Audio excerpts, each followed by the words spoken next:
And here he is, spawning up at the top left. The Protoss player needs the win here.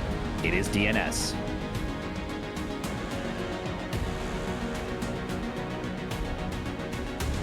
In the bottom right, he is the Zerg player. From Ukraine, it's Bly.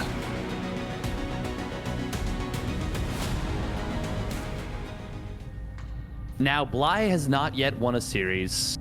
It has to be said, but he has had some pretty good showings, and he's had some extremely Bly games, and they've been fun. They've been a ton of fun. They've been pretty wonky, pretty out there, and I hope we see more of the same from him.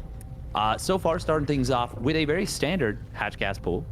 No proxy hatch, no hatch block, nothing of the wild variety just yet, but he always has the opportunity to go for something like that. Now, Steadfast, when we were hanging out in the break, you had some predictions about what you thought we would see out of Bly in this series. So for the benefit of those at home that didn't get to hear your wisdom while we were just talking, you were talking about how Bly would most likely try to get his way into mutaplay, correct? Yes, he is a profound muta player. He loves the mutas in this matchup, particularly if he can make the game messy, such that his opponent can't get into a double Stargate play. They kind of, have a weird and unconventional mid game, and then he sneaks the mutas out. Your opponent's only on one Stargate, and then he just runs all the way around. That was his key to victory versus Showdown in the map that he won versus Showdown, and he made it look very good. He got up to +2 mutas. He was constantly running around. This is a great muta map, and I think as a result, DnS is going to have to be on extra high alert against the potential of those mutas. That makes a lot of sense. And remember, folks, as we get into this series, DnS is one of the players that when we were seeing Raynor playing EBT Cups more, who actually occasionally would beat Raynor, or at the very least would force Raynor into these exceedingly long games. This is back in the Stargate meta. That would cause Raynor to get very upset about the state of the game, which I think is fair. None of us really liked watching the double Stargate Void Ray into carrier meta, but regardless, DnS has shown an ability to take down some top tier Zergs. But for right now, the Adept goes in the main base to deal with Zergling number 1, which means Zergling number 2 is behind the door in the natural. And is it going to get... Oh, it's not going to get the probe. Oh, it gets him anyways. Oh. That's a worthy sacrifice.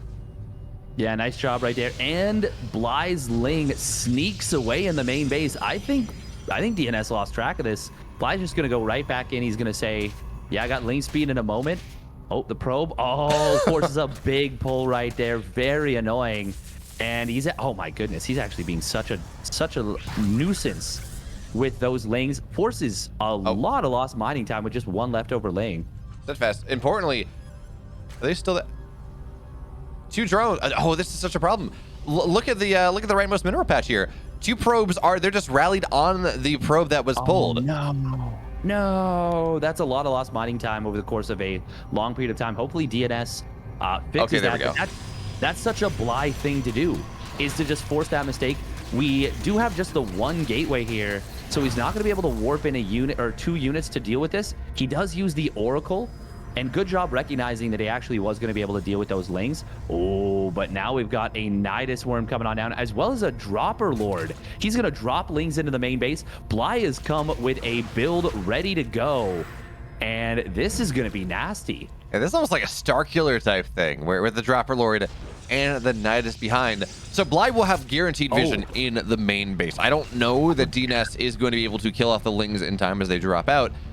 That being said, DnS did scout the fact that there is a Nidus on the map. Oracles are great scouting tools. So pylons are in the corner. It's not going to be quite as easy as, well, Lings drop in. 2 probes go down. Stalker gets warped in. Here's Lings on the other side, looking for a little bit more.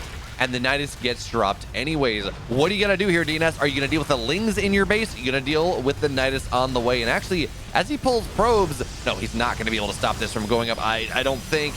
Yeah, this should pop up. And do we have Queens at the start? We do. So transfuses are going to be there. There is no stopping this Nidus anymore. The Blightus, I guess, because, well, it's certainly a blight on DnS's main base.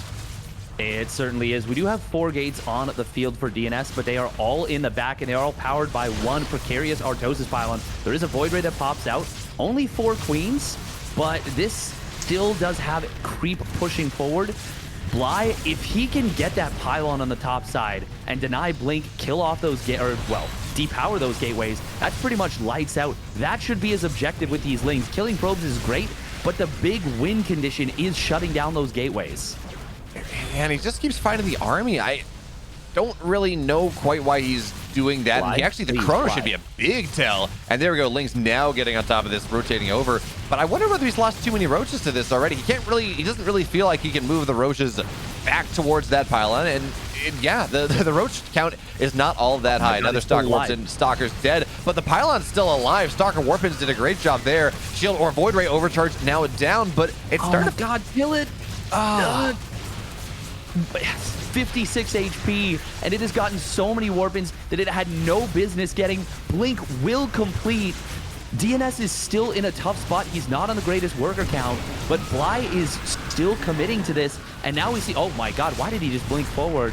I mean, he gets a high energy queen, but now his blink is on cooldown. Bly refuses to kill the Artosis pylon. The key to victory is in front of him, and he just doesn't go after it. And now the Stalker count kind of at a critical mass. Oh, Oracles, I'm kind of just flying over that.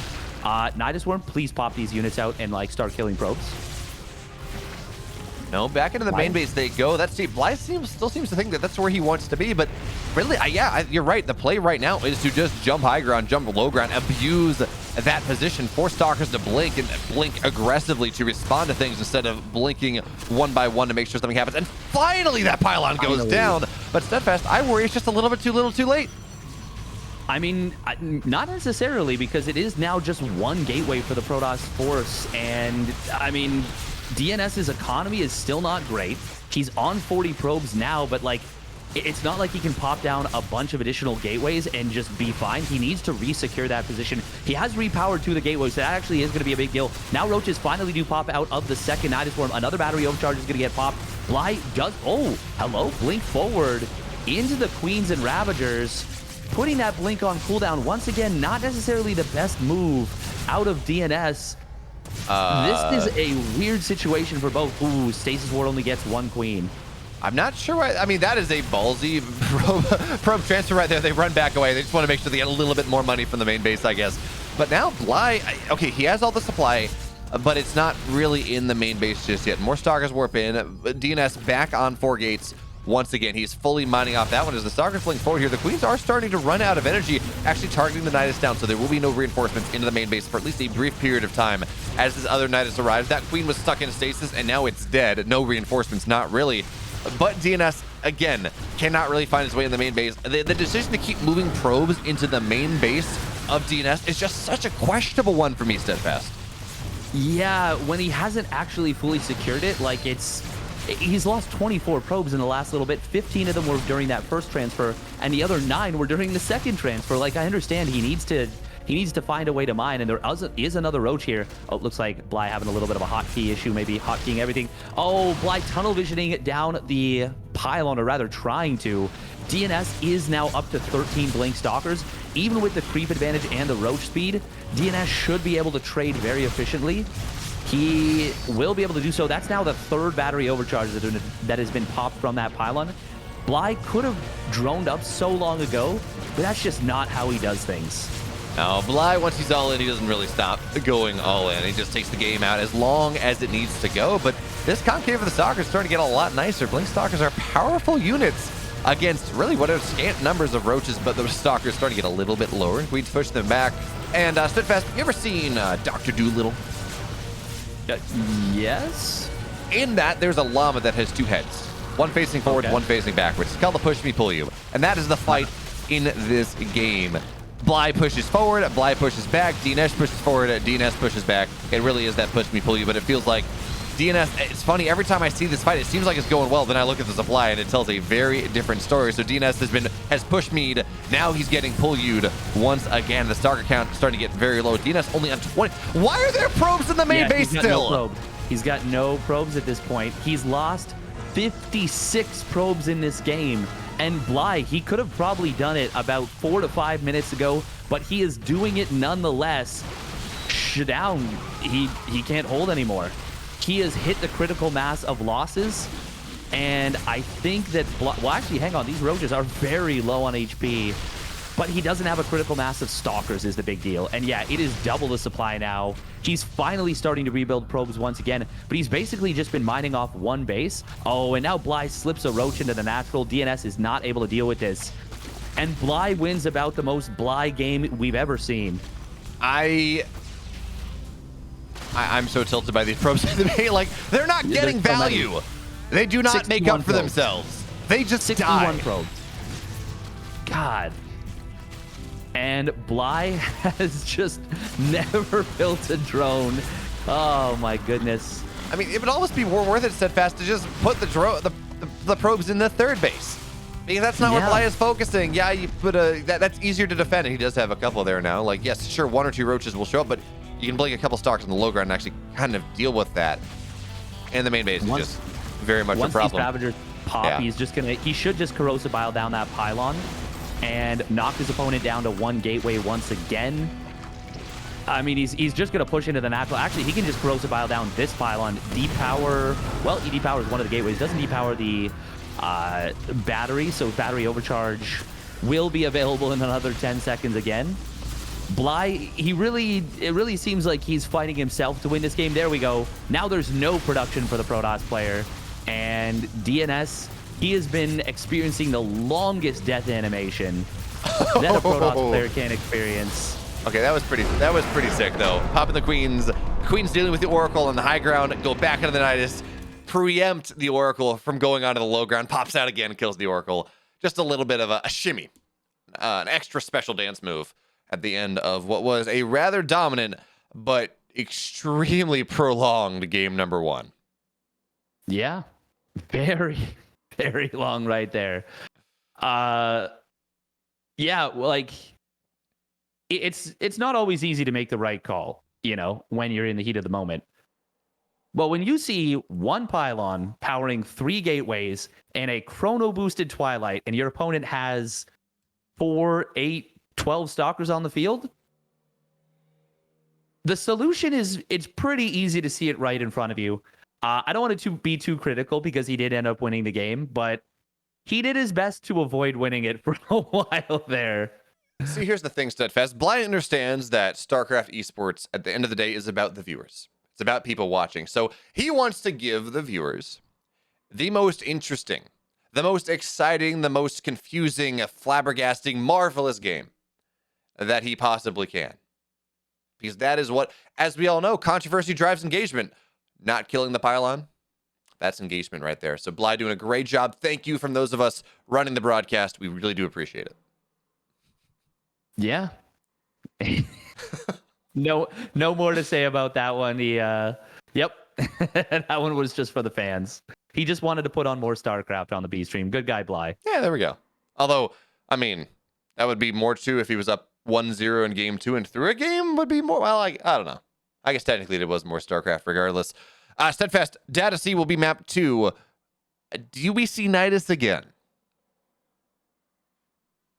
That's a good question. I don't know. You know what? Actually, I'd love to see. I'd love to see a fake Nidus into Muta. Oh, that'd be fun. That would be awesome. That would be a very Bly, very cool move. All right. So Steadfast said we're gonna get a fake Nidus into Muta. We're holding him to it. If he doesn't, if he's wrong, please make sure to flame him relentlessly in Twitch chat. But folks, game 2's on the way.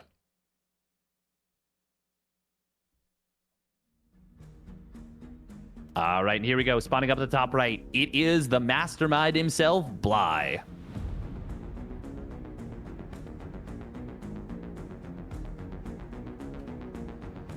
In the bottom left, down 1 and suffering under a slow, prolonged, painful death. He is DnS.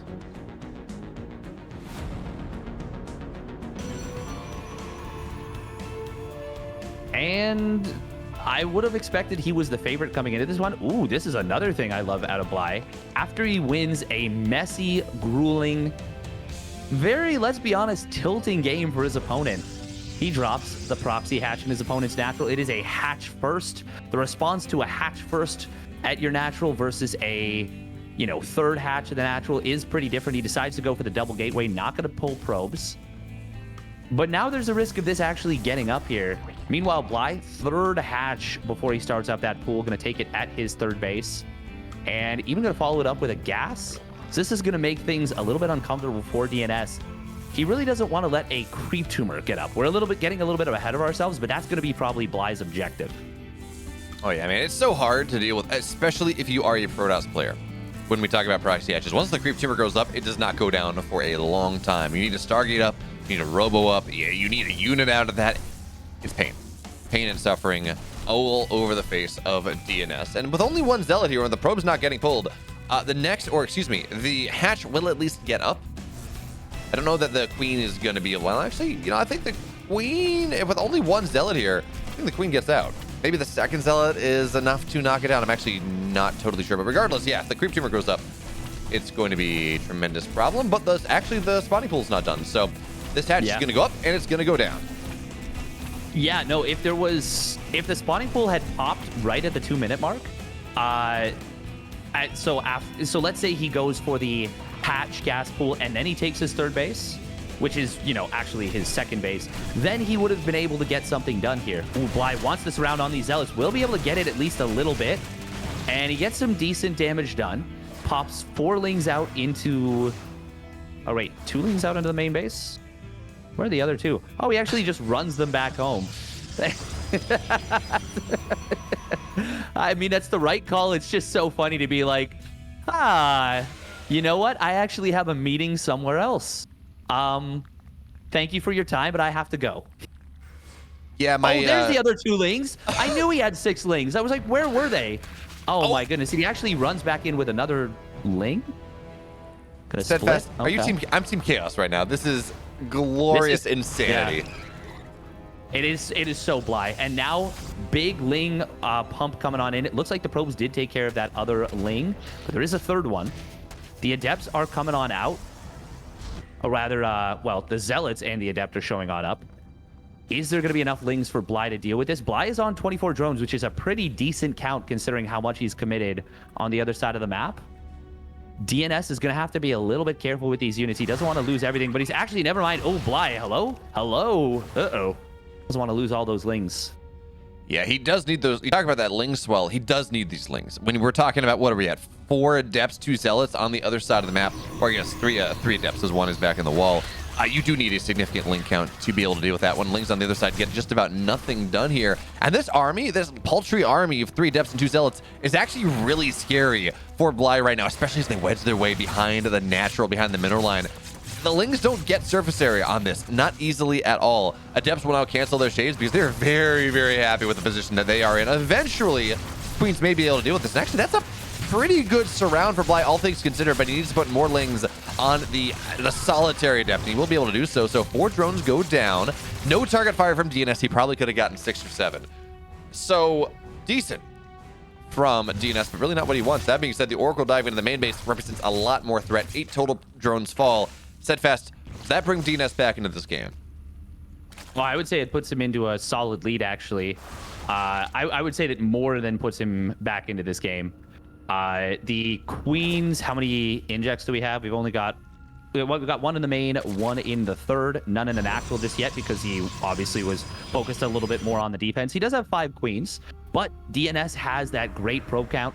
Actually, the supplies are already pretty significantly in favor of DnS here, and he's got 5 Adepts. He can force a lot more Lings out of Bly, and if Bly doesn't build Lings and DnS commits in, these Adepts might actually just get game-ending damage. Yeah, I mean, it's... Oh, he's droning it more. He had 10 drones on the way. He's building 2 more. Now 8 Lings, but you need more than 8 Lings to deal with this one, especially with Oracles on top.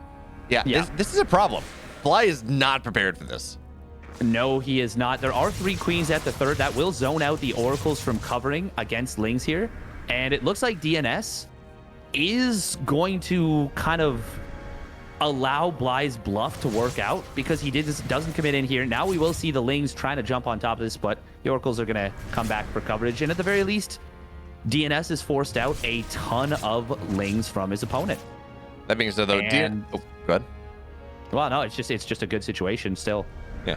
That being said, though, DnS is certainly a fan of breakfast because he was very much waffling on the engagement there. At the end of the day, though, you don't lose the Adepts. That's great news. He actually goes triple Oracle behind this, and he brings them all to the front, which does mean the Ling run by from Bly on the other side is useful, as now the Oracle's trying to cover for the Adepts in the main base here. Not a ton of Queens, actually. For the moment, that run by is actually rather useful indeed, and it seems like enough Queens are now there to buffer for this, so one Adept will fall, a bunch of other ones get very low indeed. And Bly actually taking it a tremendous setup here. He defends everything. Well, actually, Oracles are diving to the third base. He was defending everything, but still, he's got more workers than his opponent has. There's a recall forced. The Queens are going to be able to rotate over. One Oracle gets very low. A Stalker shows up. It's just going to go down. This is absolutely fantastic for Bly. Yeah, this worked out extremely well for him. He was in a pretty rough position, and the Ling counterattack got a lot done. DnS committed into the main base, and he was like, ah, yes, I will have my Adepts fight your Queens, and the Oracles will keep your Lings away. And so what does Bly do? He's already sent the Lings across the map, which means that those Oracles weren't able to do as much as they wanted to. They did get a good amount of utility towards the end. You pointed out going to that third base, finding a good number of drones, and that's what keeps DnS from getting kind of significantly out-macroed in this game.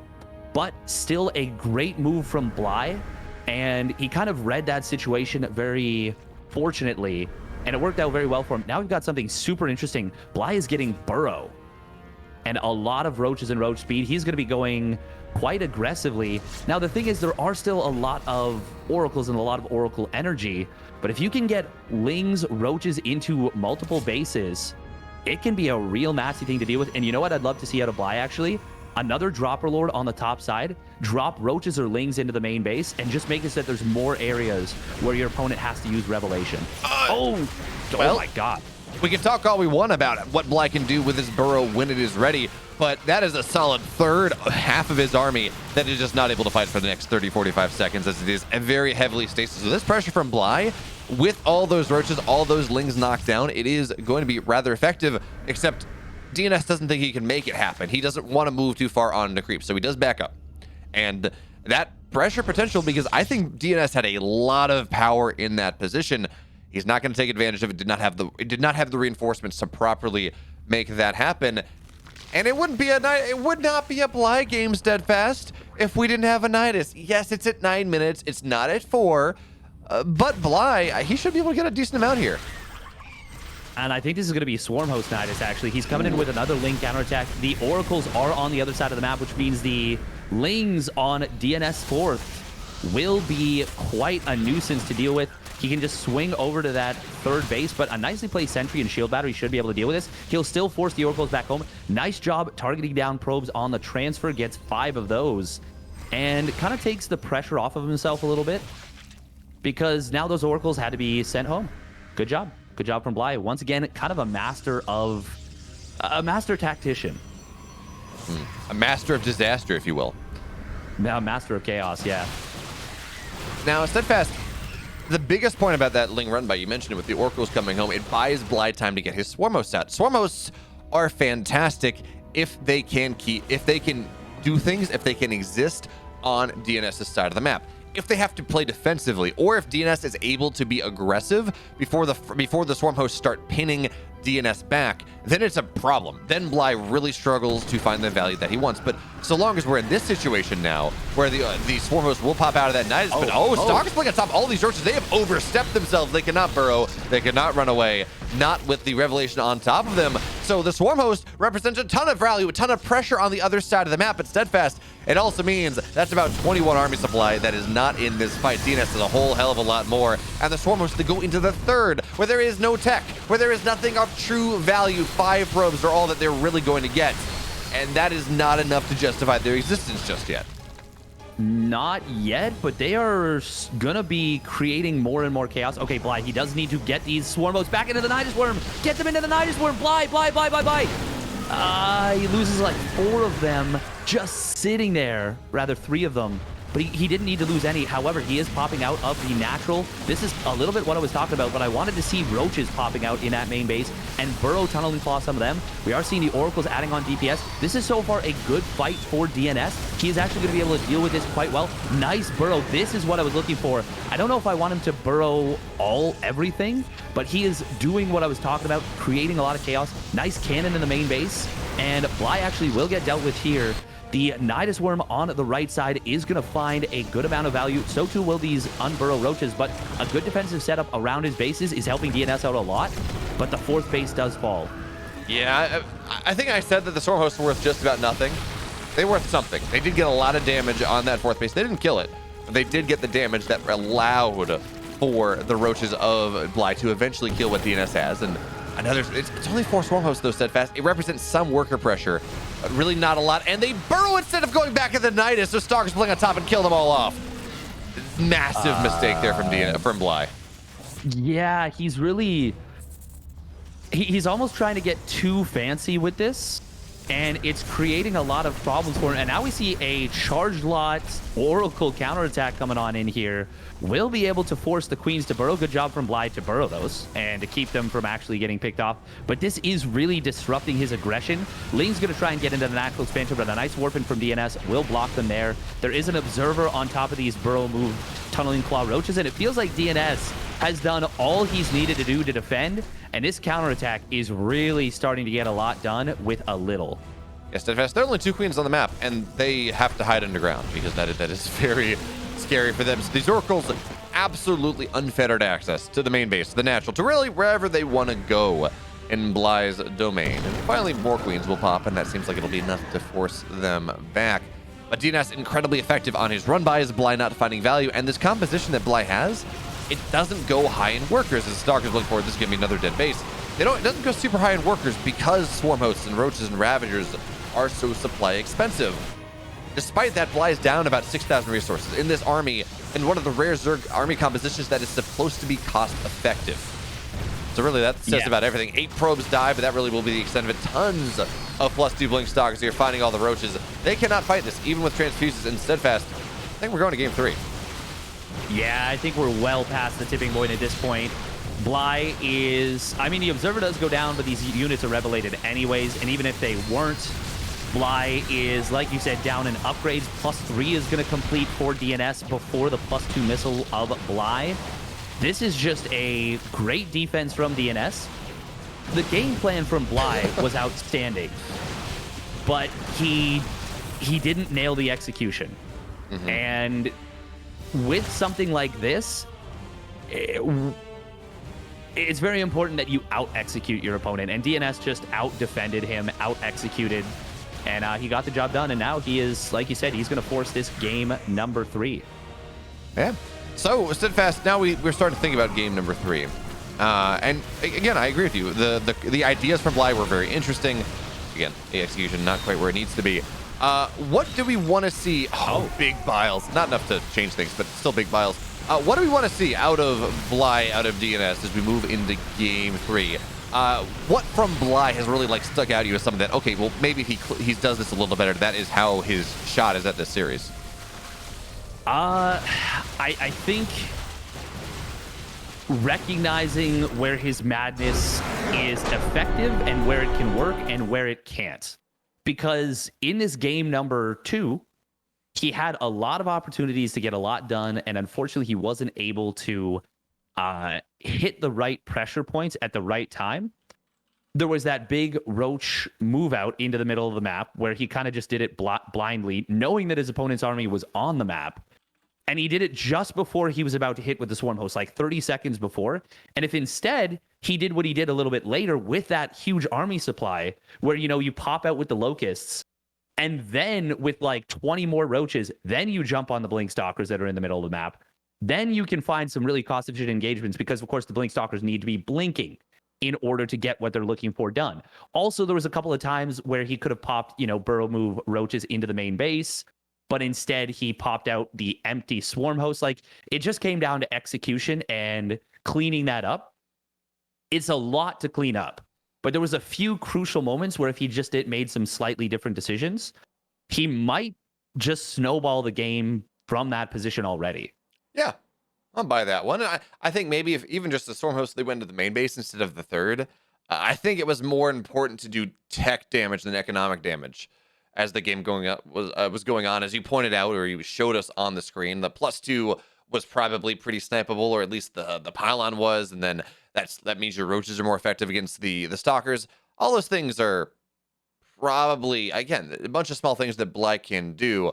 But we also have a much smaller map, Steadfast, for game number 3. It will be Inside and Out. It is a map that is maybe even more abusable. Well, I don't know if it's more abusable for Nidus play, but it is maybe more abusable for multi-prong play with how far apart the third base can be from the natural.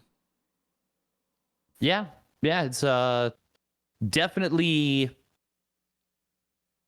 difficult to defend your 4 bases, but it also is a much shorter map, and therefore, when you're messing around the way Bly was, the adage of when he's doing something weird, just go kill him, is a lot more relevant. Like, the Stalkers didn't have as far to move across the map a similar situation with the Stalkers. They would have gotten to the third base a lot quicker with that first attack. Also, there's flat ground at the third base. So part of the reason why DNS kind of got deflected before those swarm hosts came out was because of that high ground position that Bly was able to take advantage of. If that's not there, I don't think Bly is able to even get away with the swarm host necessarily. Yeah, I'll buy that. That is very, it's very insightful. But whatever Bly wants to do, is this going to be a game 3 that has Nidus? I don't know. He's done it twice thus far. What I do know is it's ready. We had a brief delay. Well, we waited for Bly to be ready, but we're now back. And Steadfast, as we move into game 3, you've seen 2 games of this series. Does DNS start his comeback train? Does Bly finally take his first series win here in Group B? What do you got? I think DNS is just executing a little too much better. I think he's got a hand on what Bly is doing. I think it's going to be DNS taking this one. All right. DNS 2-1. Let's see if it happens. And here we go. Can this man prove me wrong? It is Bly.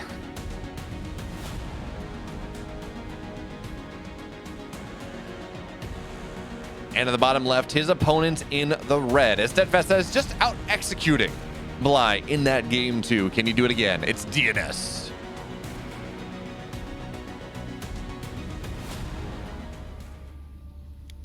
And I like that he is the one to try and dictate the pace to start things off. He goes for the hatch block.